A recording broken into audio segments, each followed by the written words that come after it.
A paz do Senhor Jesus, meus irmãos. Quinta-feira, lição 6, Paulo, apóstolo de Jesus Cristo. Primeira carta a Timóteo, capítulo 1, versículo de número 1. Paulo, apóstolo de Jesus Cristo, segundo o mandado de Deus, nosso Salvador, e do Senhor Jesus Cristo, esperança nossa. Então, no próximo domingo, nós estaremos estudando acerca do ministério do apóstolo. E para essa quinta-feira, o pastor Linaldo Renovato nos propõe a reflexão, a leitura diária como Paulo, apóstolo de Jesus Cristo. É muito interessante como nós estudamos acerca do personagem Paulo, e já falamos aqui também nessa semana, que não existe mais apóstolos hoje. Os apóstolos são somente aqueles que foram comissionados diretamente pelo próprio Cristo, que andaram com Cristo, que ali participaram do ministério de Cristo desde quando ele foi batizado nas águas até quando ele foi assunto ao céu ali no seu ministério terreno. Então nós percebemos que não era qualquer um que poderia ser apóstolo. E quando foram apresentados lá em Atos capítulo 1, foram apresentadas somente duas pessoas que preenchiam esses requisitos. Então, quando nós falamos de Paulo, ele é um projeto à parte, vamos dizer assim. Na verdade, ele era um perseguidor da igreja. Em Atos, capítulo número 8, nós vemos ali que quando Estevão estava pregando a palavra de Deus naquele lindo sermão, ali os homens tentando debater com Estevão, mas não podia resistir com o espírito que ele falava, e ali então o ódio foi tão grande que eles apedrejaram Estevão. E a Bíblia diz que aqueles que apedrejaram a Estevão, para poder, deve ser lançar a pedra melhor, dar uma pedrada mais bem dada, tiraram as suas vestes, o seu manto, e depositaram aos pés de Saulo.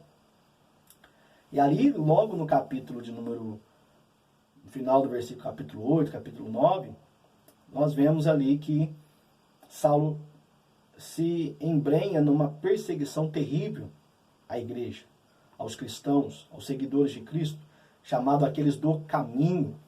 E ali, meus irmãos, nós vemos que ele recebe carta, autoridade dos sacerdotes, dos principais sacerdotes, para perseguir os cristãos, para perseguir a igreja de Jesus.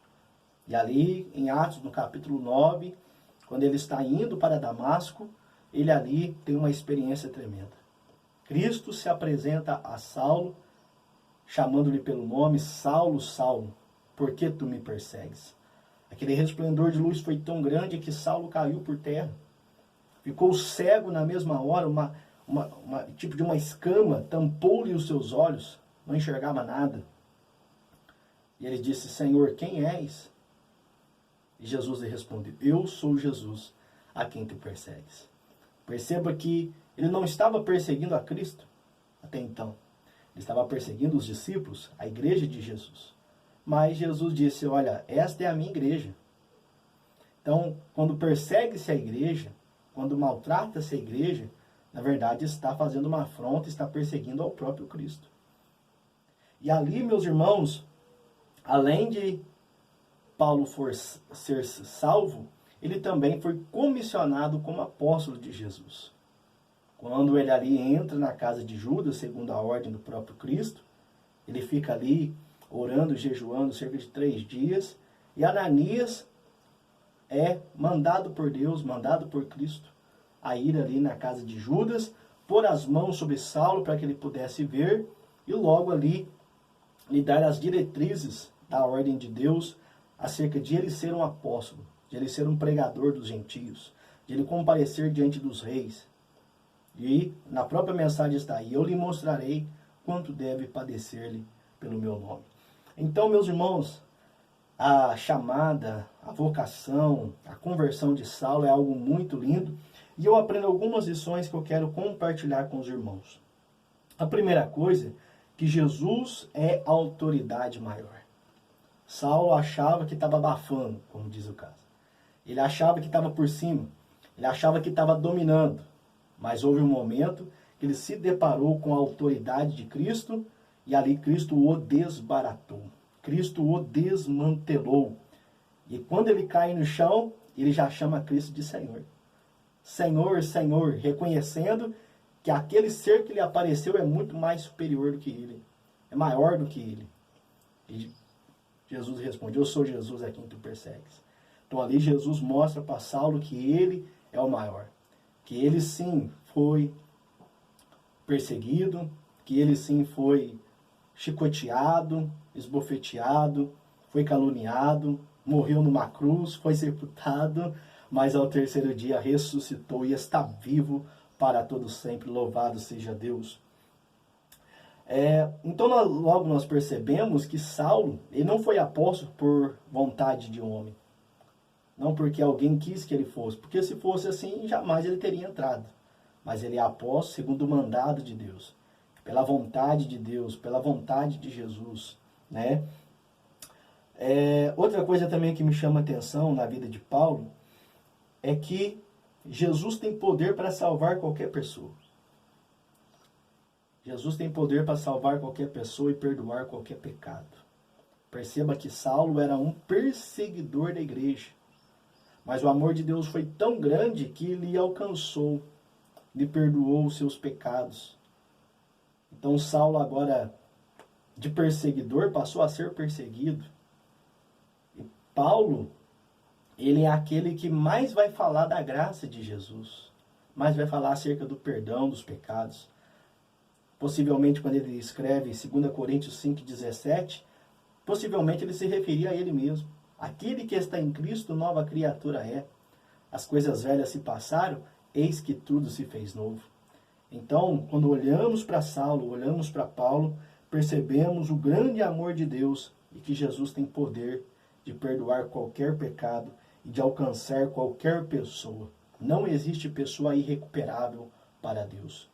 Talvez nós estamos orando pelos nossos familiares, nossos amigos, muitas das vezes até querendo já desanimar, desistir, mas vamos permanecer em oração. Vamos orar, porque Deus é poderoso para salvá-lo.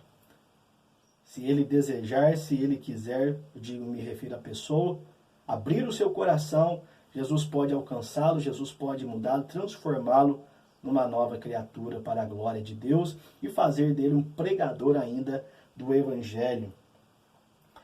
Outra coisa também que eu acho interessante aqui, meus irmãos, é que nós devemos olhar para os perseguidores com outro olhar. Quem olhava para Saulo, por exemplo, como diz Ananias, Senhor, eu sei os males que esse homem tem causado aí à igreja do Senhor. Mas Deus olhou para ele e respondeu para Ananias, vai, porque ele é para mim um vaso escolhido. Ele vai levar o meu nome diante dos gentios, diante dos reis. Porque nós olhamos segundo a aparência, segundo a fama, mas Deus atenta para o coração. Deus olha para aquilo que está lá na frente. Quando nós olhamos para a pessoa, nós olhamos para o presente e olhamos para o passado. Mas quando Deus olha para a pessoa, Deus enxerga o futuro dela. Deus vê lá na frente. Então não desmereça ninguém, por ser quem ela seja, dependente daquilo que ela faça. Olhe com os olhos de Deus, olhe com os olhos de Jesus. Olha, leva esta pessoa em oração, pede para Jesus salvar, pede para Jesus ter misericórdia da vida dela e fazer uma grande transformação. Porque assim como Jesus nos alcançou, Ele tem o poder de alcançar outras pessoas. Amém? Que Deus em Cristo te abençoe. Se você não é inscrito no nosso canal, se inscreva, deixe o seu like. Assim o YouTube, ele recomenda esse vídeo para outras pessoas. Se está gostando, compartilhe aí nas suas redes sociais para que mais vidas sejam abençoadas e tocadas pela palavra de Deus. Amém? Deus em Cristo te abençoe. Fique na paz do Senhor Jesus.